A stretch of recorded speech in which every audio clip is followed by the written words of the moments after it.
Hello everyone, this is Defense Politics Asia and this is the summary for the day of 374 for the 4th of March. And let's start off with the south. We have nothing at the southern front, at the Kherson region. We have no information of anything. There is a continuous artillery shelling against each other, but no, nothing significant to report.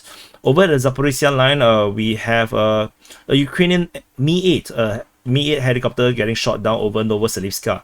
I'm not sure if I get it wrong, but this is inside the Russian territory. And why is a Ukrainian helicopter inside the Russian territory?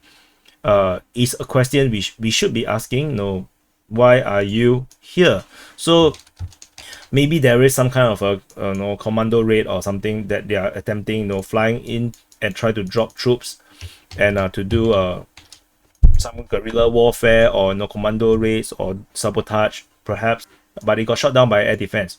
And there is also a Mi-8 shot down over Perovsky, and this is a bit of a distance from the front line. Is around 40 kilometers, and this is on top of another Mi-8 that is shot down over Suvorove. So this is actually 3 transport helicopters getting shot down all at the same time. Again, this is also a bit of distance. This is around also 40 kilometers from the front line. So these two on the top is actually shot down by Russian Air Force, by fighter jets. So it just shows that there is a severe lack of surface-to-air missiles within the frontline regions of the Ukrainian side, like the major big ones, not the manpads, not the handheld one, the big ones. So I think there is. But this is how I think it is. Definitely there are still surface-to-air missiles, just that it seems like there is a severe lack of it. Moving into the Donetsk Front, the Russian attack on Voleda seems to be a nothing burger. It doesn't seem to be a sustained attack. Currently, the front line still looks like this. We are not sure exactly what is happening over there. Over at the Marinka, Voleda area, there is a geolocation of Russian forces at this area reported by Deep State UA, the pro-Ukrainian source. So this also confirmed that the Russians at least have this area here. And fighting is reported at Marinka and at Boyeda. Both is reported by the Ukrainian Defense Ministry. Moving on, we have fighting reported at Krasnohorivka, according to the Ukrainian Defense Ministry. This also could be the Krasnohorivka actually here. It could be this one, but based on the way how they report, Kayamka, Zhevene, Vodian, Pervomaisky, Nebelsky. So it's like Kayamka, Zhevene, Vodian, Zhevene, Vodian, Pervomaisky, Nebelsky, which is here. So there is a sequence to it, which is why I think the Krasnohorivka is the one here. Moving on into the Avdiivka Front. At the Avdiivka Front, the Russians continue to attack in multiple locations. Fighting is reported at Nebelsky, Pervomaisky, Vodian, Zhevene, all reported by the Ukrainian Defense Ministry. In the southwestern part of Avdiivka, the pro-Ukrainian source Myra Shinikov continue to report the Russian push from Opitny direction towards Avdiivka. And in the north of Avdiivka, we have fighting reported at Kayamka, according to the Ukrainian Defense Ministry, and in the area of Novobakhmutivka, according to Suryat maps. So this continues to be a very Bakhmutish kind of offensive, with pushes all across the southern side or the western flank of Avdiivka, and then in the northern flank of Avdiivka, with a probable attempt to eventually do a pincer around Avdiivka.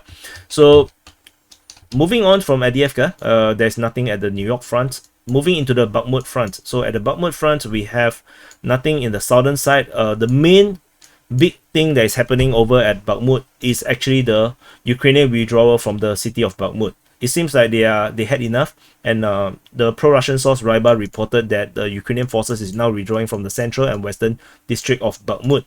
So the retreat route is actually along this road as well that I mentioned, Kromove to Ivanytsky. This road is the road that they are using, but they actually do not enter into Ivanytsky. They actually goes up along all these small roads and then actually head towards Chasiv Yar.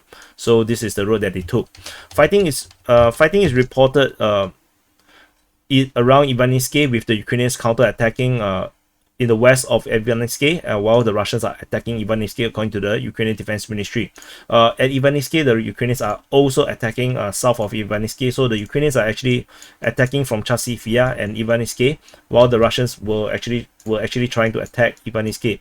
So this is actually part of the southern flank protection of the withdrawal that's currently happening up there. So they are currently holding the lines in the south, preventing the Russians from disrupting the withdrawal.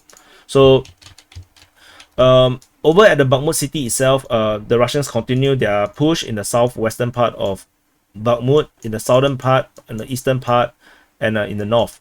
So the reports are coming from Ryba, reporting the Wagner forces advancing in the direction of Bodanivka, Kromovo, Ilyanovka, Sobachivka, and Bedenovka district. The Bodanivka district is actually here, in this area here, in the southwest of Bakhmut. I believe the one, I think Sobachivka is actually the south one. This one, I think it's this one. I cannot confirm, so I didn't really mark it. But I also a bit late to mark it because but the Battle of Bakhmut is going to be over soon. This area here is called the Zabamovka region. The northern part, I believe, is the Ilyanovka. Or Ilyanovka could also be, this one. I'm not exactly fully sure. But according to Ryba's mapping, they mapped the attack in this direction, the way how they draw the arrow. And there's also attack against Kromove. However, on the Kromove area, so let me go nearer. At the Kromove, the Russians are attacking currently at Kromove. However, the Ukrainians are actually attacking back. They are now holding the line because the retreat route is actually here. The retreat route is here.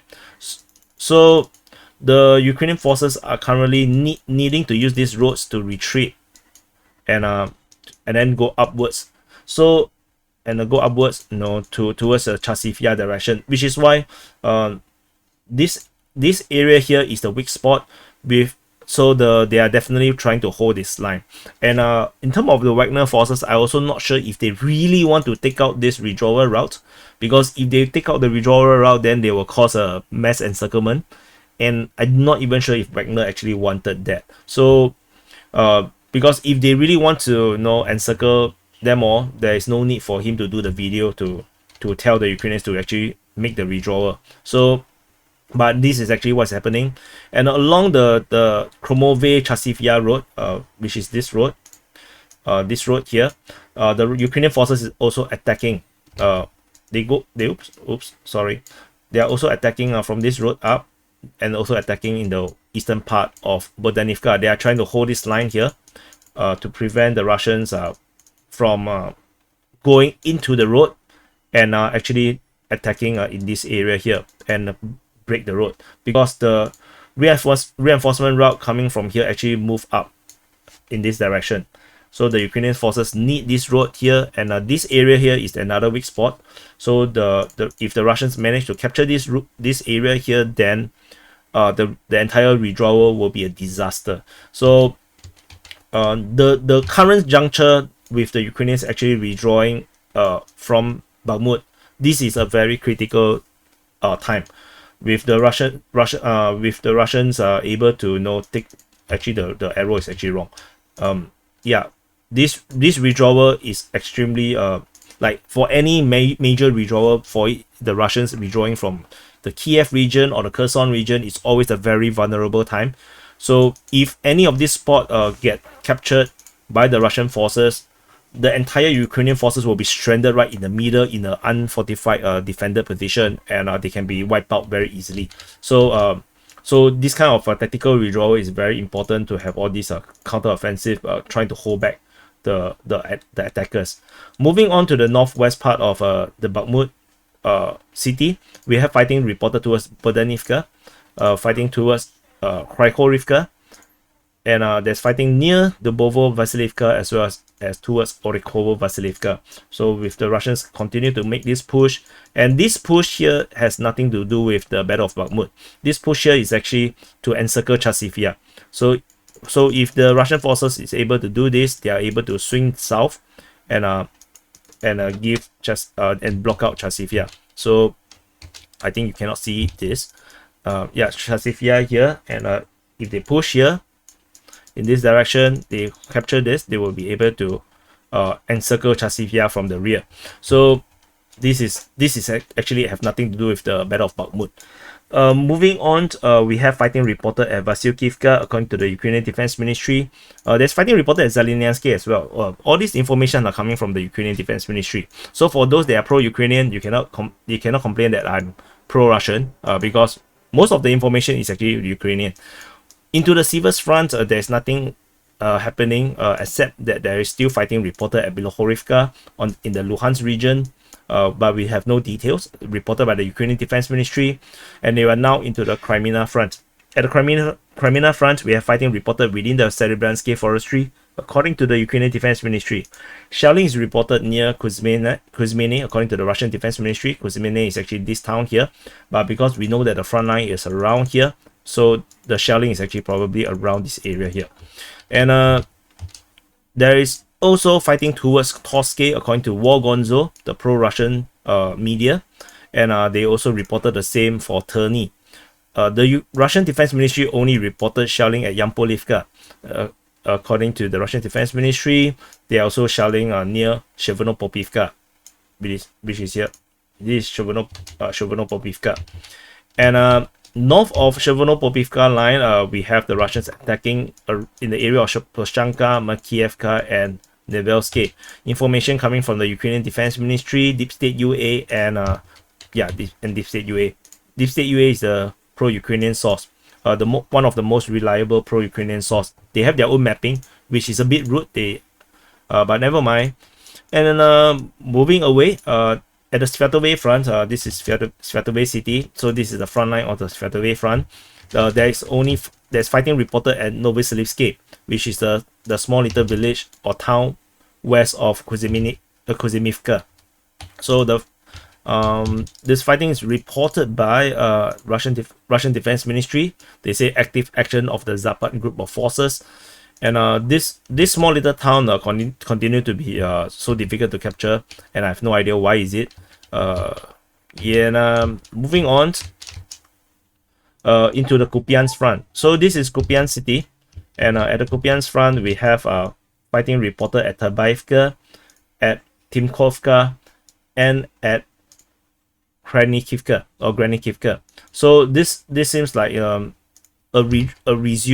resumption of Russian offensive in the Kupyansk Front in all directions, and the Ukrainians the counterattack by the Ukrainians did not sustain.